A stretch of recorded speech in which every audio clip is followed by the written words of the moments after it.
100.000. 100.000 rupiah bisa untuk Saya ada, membuka Mas, di rekening. dompet.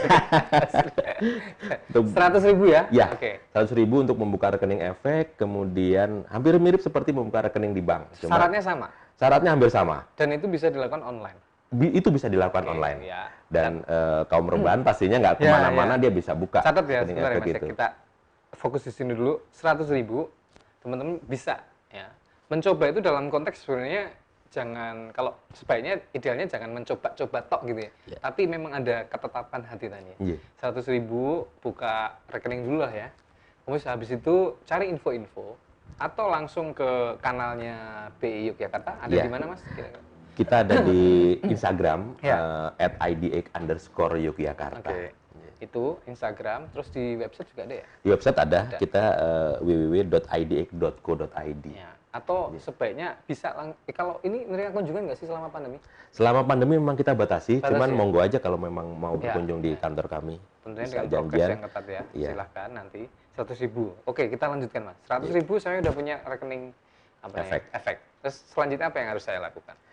Setelah kita punya rekening efek ya kita cari informasi. Artinya kalau berbicara saham ya kita harus membeli sahamnya. Nah kita harus cari dulu tuh. Ada 709 saham di Bursa Efek Indonesia. Ya. Perusahaan yang go public di Bursa Efek Indonesia. Ya. Dan kalau memang tidak tidak tahu atau merasa sulit, di sistem-sistem perusahaan sekuritas yang kita buka rekening efek tadi pastinya akan memberikan kemudahan-kemudahan untuk informasi-informasi semuanya.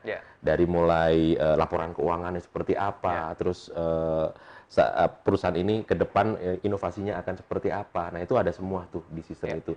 Nah, setelah itu baru kita analisa. Perusahaan ini seperti apa nih yang mau sebenarnya hampir mirip kita membeli saham itu kan membeli bisnis perusahaan itu. Contoh kalau ada di sini mungkin Sop Pak Min barangkali seperti itu. Kita lihat warung ini rame. Pada saat Pak Min ingin mengajak kita untuk kongsian, untuk kerjasama, yuk kita share modal, kemudian nanti kami akan memberikan keuntungannya per bulan atau per tahun bahkan seperti itu. Nah itu hampir sama seperti itu. Nah cuman bedanya Pak Min ini adalah perusahaan-perusahaan yang besar yang sudah listing dan go public di Bursa Efek Indonesia. Dan semua bisa mengakses dengan mudah gitu ya? Semuanya bisa diakses dengan mudah. Dan harga saham paling murah di Bursa Efek Indonesia adalah Rp50. Rp50. Belinya harus satu lot satuan pembelian saham. Itu berapa? isinya 100. 100. Iya, jadi 50 kali 100, Rp5.000. Rp5.000. Sudah berarti bisa bawa pulang perusahaan. 100.000 tadi udah bisa beli saham beberapa lot. Oke, menarik juga ya. Kenapa menarik dan dari keren gitu ya? Ya. Memang ini itu tadi ya, maksudnya tadi karena semangatnya adalah pemerataan ekonomi seperti yang dijelaskan Mas Irfan di awal ya, karena dengan memiliki saham perusahaan itu semangatnya adalah ikut menikmati keuntungan dari sebenarnya cara bodohnya adalah kita ikut menikmati produknya, keuntungannya juga kita dapat gitu. Iya, itu pemerataan ekonomi. Itu ya, garis besarnya tadi gitu. Untuk teman-teman yang pengen, saya tidak ingin menyebut ini mencoba, tapi bener-bener gitu ya. Soalnya kalau mencoba, kemarin mencoba 100.000 hilang, gitu Mas, ditakutnya gitu ya. Nggak apa-apa lah, itu jangan. Jadi kalau serius 100.000 sudah bisa memiliki rekening bursa. Terus beli saham 5.000 udah dapat 1 slot tadi Mas ya. Iya, paling murah. Paling murah. Nah, ini silahkan nanti coba teman-teman. Oke Mas. Nah, selanjutnya Mas. Tadi Mas Irfan kan udah nyebut angka investor di Jogja. Ya. 59.000. Itu bisa tahu nggak sih Mas? Ini usianya atau dari kalangan apa itu, ini nggak sih bisa kedetek nggak sih? Bisa sih, dari sistem datanya anak perusahaan kami KSI itu bisa keluar semua. Selama ini gimana Mas gambarannya di Jogja? Selama ini karena Jogja kota pelajar ya, kami fokus nyoroti milenial lah, bisa dibilang seperti itu. Pelajar dan mahasiswa, dari angka ini 35%-nya adalah pelajar dan mahasiswa atau milenial itu. Nah itu jadi salah satu semangat bagi kami. Artinya nanti mereka-mereka inilah yang mengisi, katanya kan 2045 Indonesia ada generasi emas. Jadi diuntungkan dari sisi demografi Indonesia. Nah mereka-mereka inilah yang kita siapkan untuk mengisi generasi-generasi emas itu. Mereka tahun 2045 menjadi manusia Indonesia di usia yang produktif. Nah, pada saat itu kita menabung nih sebenarnya dari Bursa Efek Indonesia. Pada saat itu mereka ini sudah paling tidak tahu investasi, rentan tidak tahan dengan godaan investasi bodong nanti dan angka investasi bodongnya akan turun. Kenapa jumlah masih seperti ini? Ya karena memang di satu sisi mungkin belum tersosialisasi dan teredukasi dengan baik. Di sisi lain banyak terjebak di investasi bodong yang sekarang masih marak. Ini hati-hati juga ya Mas ya. Investasi bodong ini bentuknya macam-macam ya, bahkan sampai properti. Teman saya juga kena dalam tanda kutip nggak hati-hati gitu.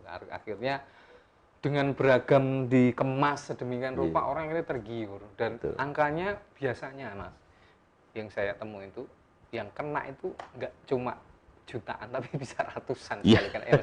Sayang sekali gitu loh. Padahal sudah ada kanal yang sangat-sangat dilindungi ya oleh OJK ya Mas ya. Terus saluran resminya juga dari pemerintah juga ada lah, monggo dimanfaatkan ini. Apa namanya? Datanya miris sekali kok kalau menurut saya. Kurun waktu 10 tahun terakhir 2007 sampai 2017 data dari OJK itu kalau dirupiahkan itu ada 105,8 triliun. Artinya luar biasa sekali jumlahnya uang masyarakat Indonesia ini yang hangus di kasus-kasus investasi bodong tersebut. Dan itu memang hangus itu dalam konteks ya sudah nggak bisa dibalik lagi gitu ya Mas. Balik separuh itu udah luar biasa gitu. Tapi ya kita doakan jangan sampai teman-teman Tribuners yang menyaksikan program live streaming kali ini hati-hati kalau dengan iming-iming yang menurut gini, kasarnya gini, mau keuntungan besar ya kan? Tapi kerjanya sedikit semua orang mau pasti ya kan Mas ya. Tapi keuntungan besar kalau didapatkannya kayak saham itu kan juga ada kerjanya sebenarnya, memantau, tanya kanan kiri, perusahaannya begini nih. Kalau selain itu, mending tanya-tanya yang lebih paham dulu Mas ya. Jangan buru-buru investasi karena keuntungannya segini. Nah, itu nggak logis gitu. Ini duitnya dibelanjakan kemana gitu kan.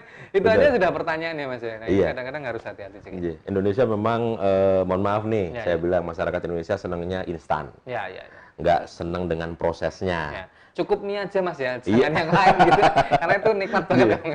Betul. Yang lain jangan instan-instan gitu, harus ada proses gitu. Marilah kita menikmati proses itu sehingga kita tahu, oh ternyata mekanisme uang kita itu seperti ini diolahnya, seperti itu.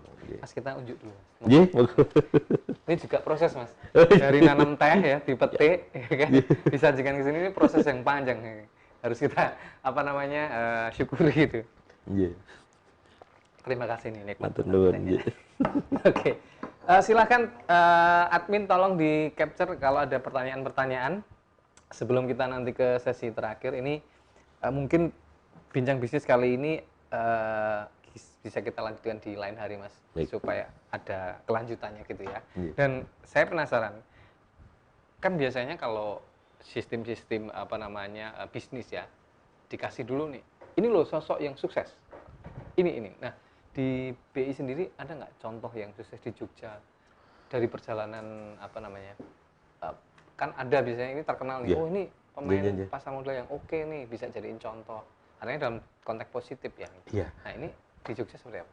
Banyak sekali sebenarnya. Kita berbicara Indonesia, banyak sekali tokoh-tokoh yang sukses dari pasar modal. Bicara di luar ada Warren Buffett, ya. Di Indonesia ada Warren Buffett-nya Indonesia, namanya Pak Lo Keng Hong. Itu salah satu sahabat kami juga, sering kalau ke Jogja beliau mampir di kantor kami. Kemudian ada juga dulu waktu itu ada seorang ibu yang luar biasa sekali,